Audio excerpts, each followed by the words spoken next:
Hello, folks. This is Gary Gunn. I'm kind of a baseball nut.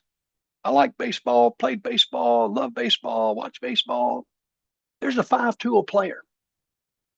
And I explain a little bit more in just a minute, but I want to be perfectly clear with you.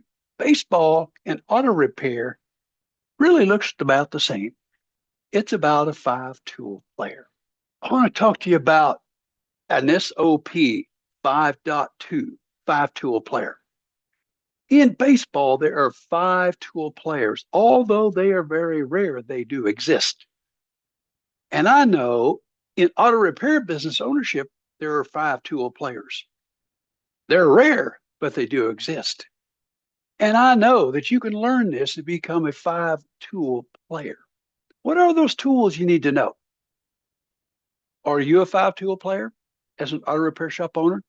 Understand your financial position and what you need to do to maximize being financially healthy and financially wise. Leadership. That's all about the vision, all about the people that you hire and recruit into your business.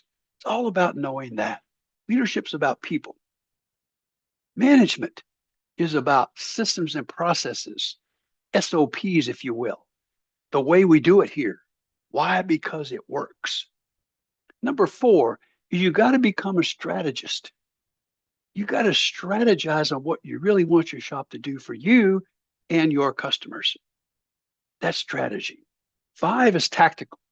Tactical is when you understand this is how you do it. 1, 2, 3, 4, 5. Here's the checklist. 1, 2, 3, 4, 5. That's how we do it. So it's financial, leadership, management, strategic, and tactical. What is a five-tool baseball player? Five-tool players baseball. In baseball, a five-tool player is a term used to define a complete performer, an athlete who excels at hitting for average, hitting for power. They can run and have speed, steal bases. They can throw and have really good arm strength, and they have tremendous fielding ability. Wow. Sounds like an auto repair shop owner to me. Give me a call and we'll discuss it farther. 270-282-1262. Hey, this is SOP 5.2, five-tool player. Thanks again for your time.